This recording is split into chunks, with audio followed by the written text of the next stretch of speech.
All right, guys, welcome back to our teaching in the Gospel of Mark. Now, today we are in for a very short lesson, I do believe. But before we get into all of that, let's do a review. So the last time we were here, we talked about Jesus and his final revelation to the disciples before his betrayal. That, remember, the very first revelation was that he would be betrayed by one of the 12. And this happened with Judas, and Jesus enacted this betrayal by passing Judas the piece of bread and saying to Judas that which he had purposed in his heart and even planned to do quickly. And thus Judas left from the table and went off to the chief priest to enact this prior betrayal that they had already agreed upon. So that's very important to understand. So as they continued on in the Passover celebration, we understand that Jesus gave this ritualistic meal new symbolism. The bread, he said, was to be his body. And then the cup of blessing, the wine, was to symbolize his blood of the new covenant. And then after the Passover celebration, they go out into Gethsemane, which is where we were last week. They go out to Gethsemane, and there Jesus prepares himself for the ordeal that is to come upon him. However, something took place, but even before that, the second revelation. Jesus told his disciples that they would all leave him. They would all depart him, for it was written, what? I will smite the shepherd and the sheep will be scattered. So Jesus told them that, but there came from that an adamant response of Peter that he would never leave the Lord. And we can kind of see a little downcasting, so to speak, as Peter thought of his other brothers. He said, even if all of them were to leave you, I would not leave you. And the rest of the apostles agreed, we won't leave Jesus. But this was before anything, or even should I say, before the arrest of Jesus. So then they continued on. Jesus prepares himself for this ordeal that is to come upon him. So normally he would just simply pray. But all of a sudden, Jesus was faced with what seemingly was like some sort of an attack. And this thing had Jesus, as we talked about this very vividly in our last lecture, Jesus was falling to the ground again and again as he was seemingly being spiritually attacked. And we explained this as the effect of Jesus having to deal with all that separated man from God. That is, this spiritual attack was the beginning of Jesus's human spirit. You got to understand that part. His human spirit being separated from God, not the divine element of Jesus, not that. God can never be divided. God can never be separated from God. But remember, Jesus was 100% both man and God. So therefore, as a man, he had a human spirit. And this human spirit that Jesus had was never, ever separated from God. However, during the garden, this began, and as we said in the previous video once again, and culminated on the cross, this great separation in the humanity of Jesus, in that human element of Jesus from God. It began in the garden. What did Jesus say? My soul is deeply trouble. So this is what he never experienced, but this is what man has experienced ever since the fall in the Garden of Eden. We have been spiritually separated from God. So Jesus had to bear all of that. Okay, enough of that, because I don't want to reteach that. But so what happened? So he prayed that the Father would take that seemingly unexpected situation from him, and we explained why that was unexpected in the previous video. So if you haven't seen that, you need to go and watch it. But so he asked that the Father would take that away from him, not the upcoming cross, which was in the near future, but that present tense situation of suffering that he was experiencing. And of course, the answer of the Father was no. Why? Because it wasn't taken away. And Jesus subsided. He simply said, what? But even as usual, not as I will, but according to your will. And thus we saw Jesus in intermittent stages going to the disciples, but the disciples had fallen asleep, and Jesus went to them second time, one time, two times, and then finally the third time he says, enough. The one who betrays us is at hand, who betrays Jesus himself was at hand. And then he made that fundamental statement when he was coming to the disciples when they were asleep. The spirit was willing, but the flesh is weak. All right. So now as we get into this next section, and as I said earlier, this should be very short because we're going to only be talking about verses 43 through 52. But we're going to see basically three things take place. We're going to see the betrayal of Judas. Then we're going to see the abandonment of the disciples.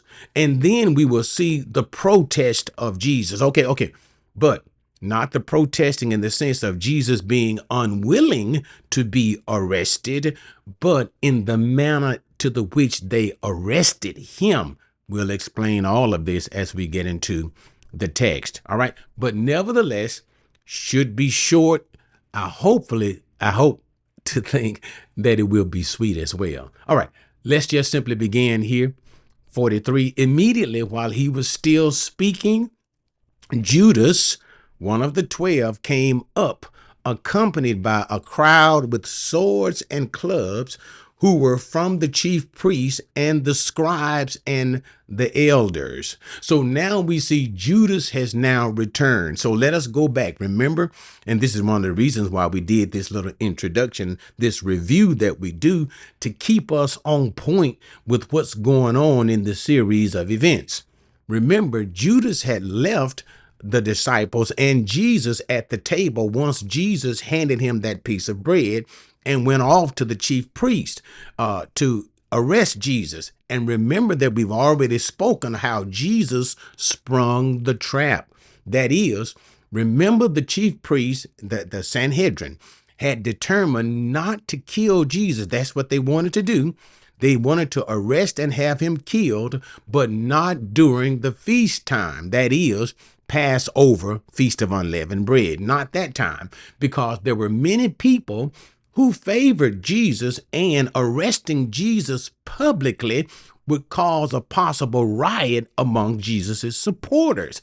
So, but what happened? So they wanted to do it after the feast, but Jesus at the Passover table sprung the trap ahead of time. That is, that which you must do, that which you do quickly. That is, Jesus told Judas he was aware of his betrayal and to enact it now.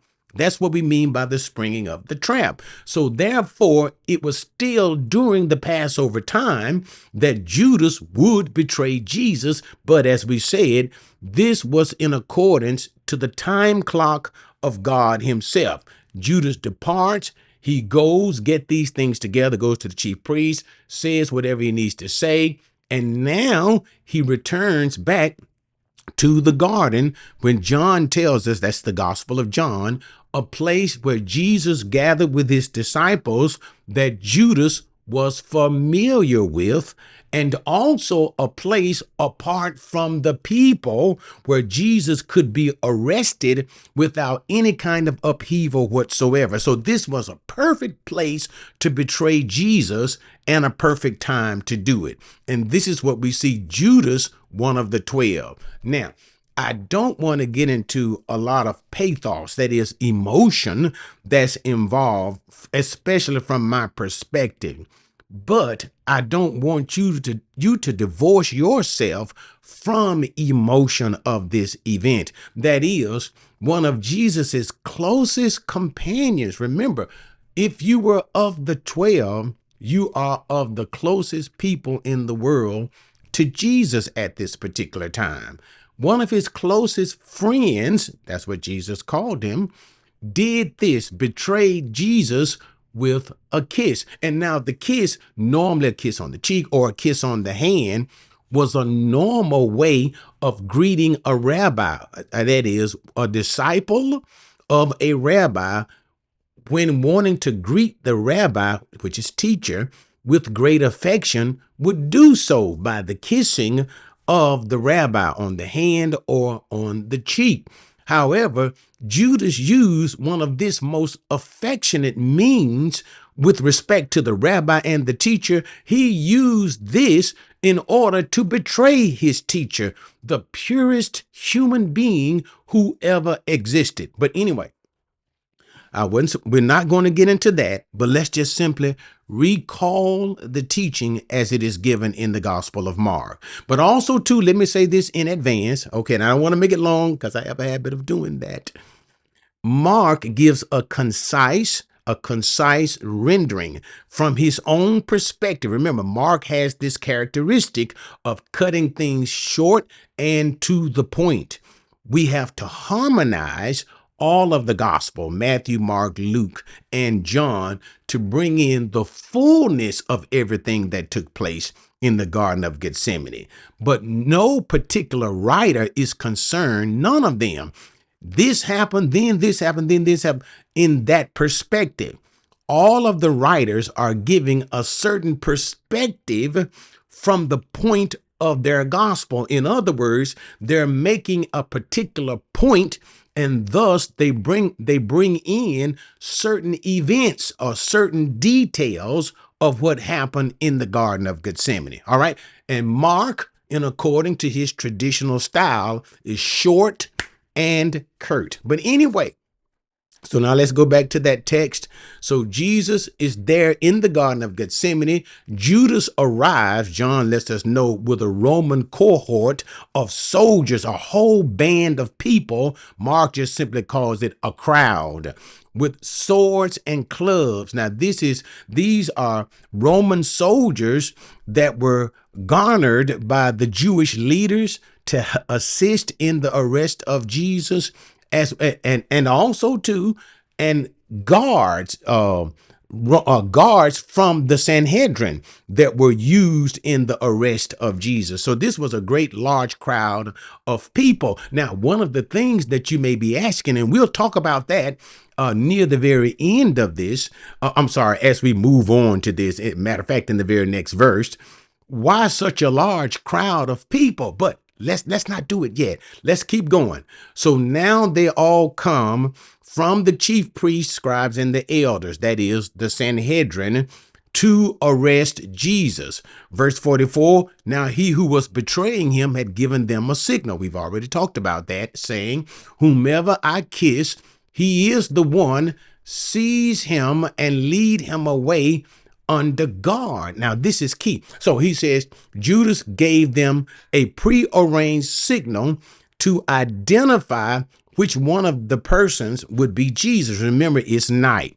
So they all come out with the swords and the clubs and the lanterns, because, this is not modern time. They don't have street lights. And to arrest Jesus, but which one would be Jesus? Judas gave them a prearranged signal. The one I kiss, that is the one. Seize him. Now, we're not going to get a lot into the Greek text. I don't think it's really really important to understand it, but I want to look at that word osphalos. Osphalos is what they use when Judas says, seize him and lead him away under guard. Now, that's that word osphalos. It's not used too many times. As a matter of fact, it's only used 3 times in the New Testament, but he says under guard. The word means securely or certainly, but the idea is to kind of grab a hold to him in a secure fashion. Now, I'm going to say this, and I'm not going to make a big to-do about this. Why the large number of people we see arresting Jesus, And why is it that Judas uses this particular verbiage when he says to seize Jesus under guard? The idea is to capture Jesus and hold him secure because Jesus has already demonstrated a unique ability to escape capture. What do I mean? Okay, two occasions we see in the scripture. Now, one occasion is in Luke 4.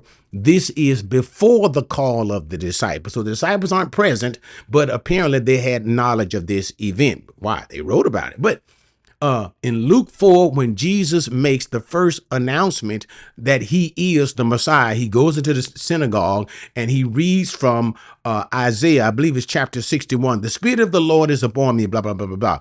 The people's response was first in amazement and shock. And then Jesus followed up in that talking, saying how that the blessings of God's people, which were reserved for God's people, ended up being given over to the Gentiles because of their rebellious nature. And so the people were angry because of what Jesus said, and a mob formed and they led Jesus to a cliff with the intent of throwing Jesus over the cliff. But notice what happened. Somehow he just passed through the mob of people.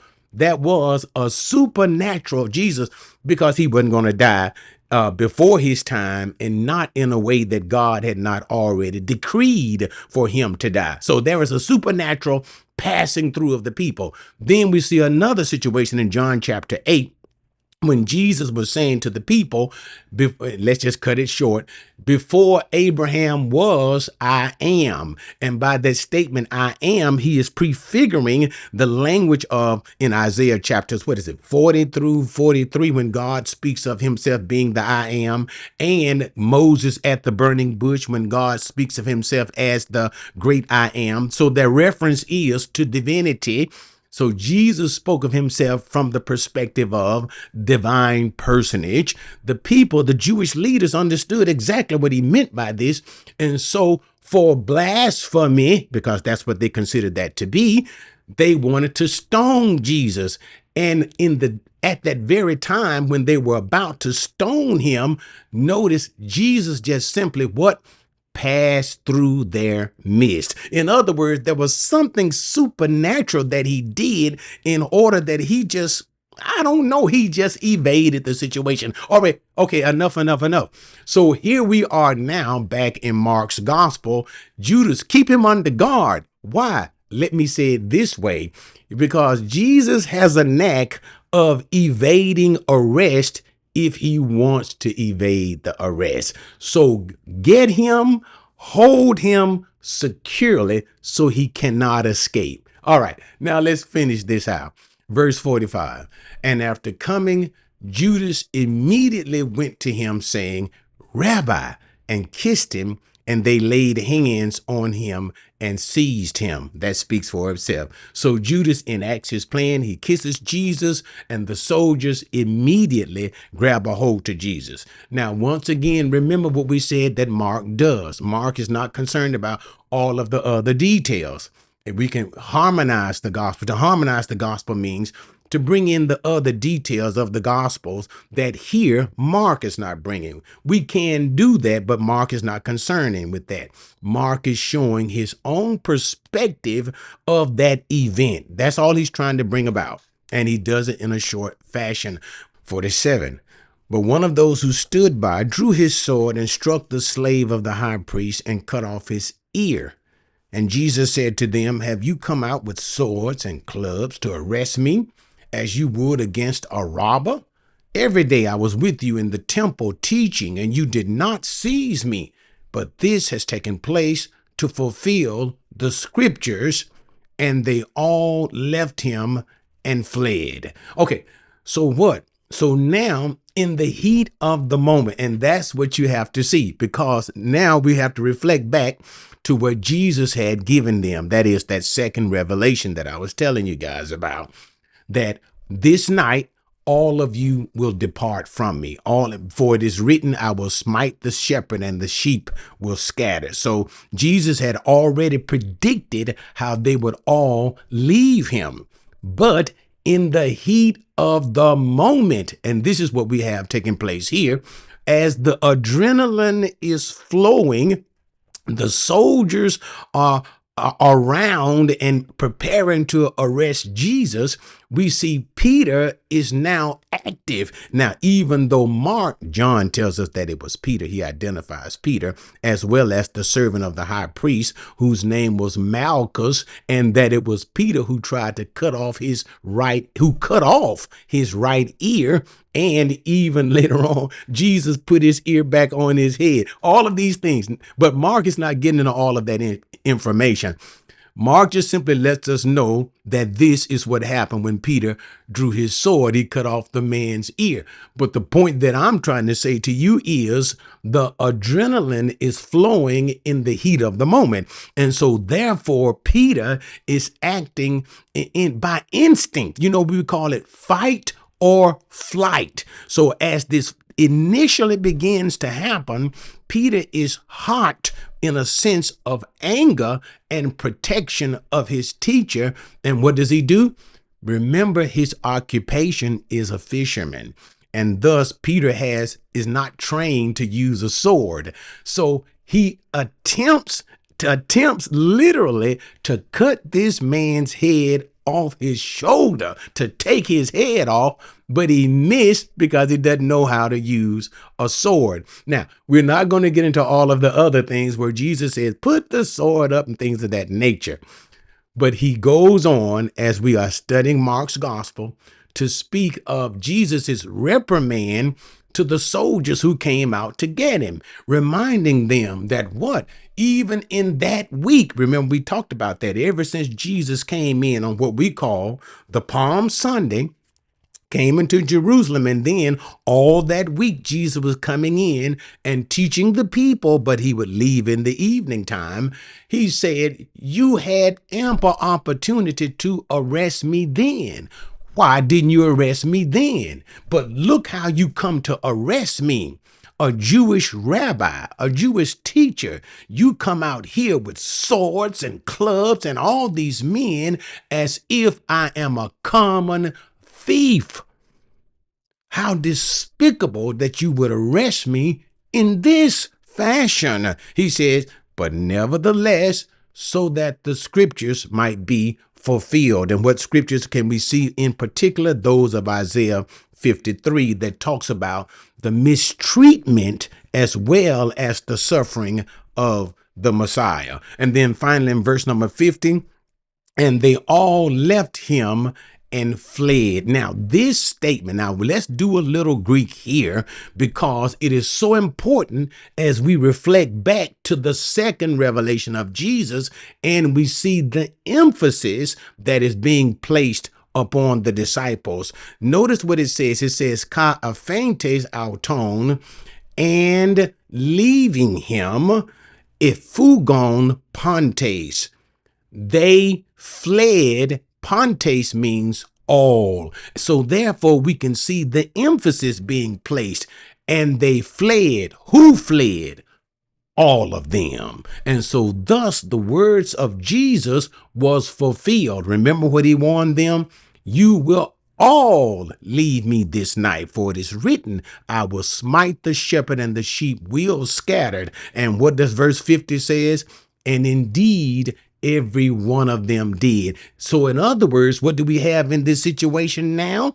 Now, as Peter and the rest of the disciples as well have cooled off, they now cooled off, the heat of that moment is now being displaced with fear. What fear? Fear of not only simply the arrest of Jesus, but also the arrest and the consequences for themselves. And thus they all left him. Verses 51 and 52, and let's close.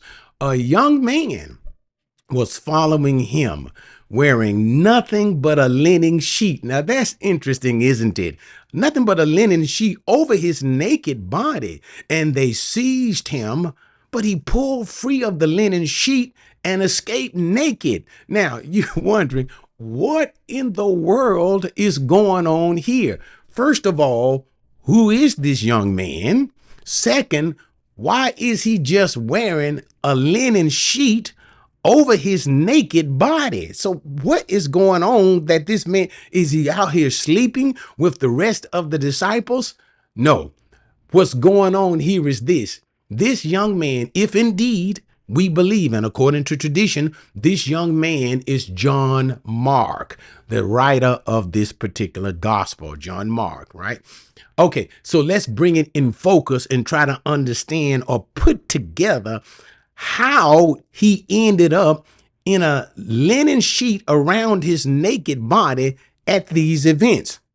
So let us do it this way. Remember, Jesus was at the house, and we talked about all of these things leading up to the moment when Jesus, the disciples of Jesus asked him, where do you want us to go and prepare the Passover meal? And Jesus said, there'll be a man with a bucket on his head. This will be a signal to you. Followed him into a house. Remember, we said that this house was the house of John Mark's father. In this room where this table was already prepared for Jesus and his disciple. So this is the house of John Mark, and John Mark is at this house as well. Remember, after the Passover meal, Jesus left with his apostles. He left with the 12 and went into the Garden of Gethsemane. So John Mark would quite naturally remain at home. And the events of Jesus' arrest that we're talking about right now took place at night. So if John Mark is at home, he's probably prepared himself for bed. But what happened? All of a sudden, Judas appears in the garden with a band of soldiers. Now, here's the likelihood of what probably happened. Word came to John Mark of the arrest of Jesus, and this startled him to the degree that he didn't take the time to get up and get dressed. So he just simply pulled over a sheet over him and ran out to the garden to where they were. And after, as these events are taking place, now we're at the cooling period. And all of a sudden, the soldiers turn their attention to John Mark. He then is afraid. And what happened? Remember, he didn't dress. And now the soldiers are now about to arrest him. He's afraid of being arrested. He gets loose the best way he can. He does a Joseph. And instead of leaving his coat, he left the sheet. He left the sheet that he was wrapped in. And so thus we see the young man leaving. Now he is completely naked. All right. That's enough for that. We're going to stop there because the next time we get into or continue on in our study of Mark's gospel, we will deal with the sham trial of Jesus before the Sanhedrin, also with the denial of Peter. All right, guys. Thanks so much for joining me. See you next time.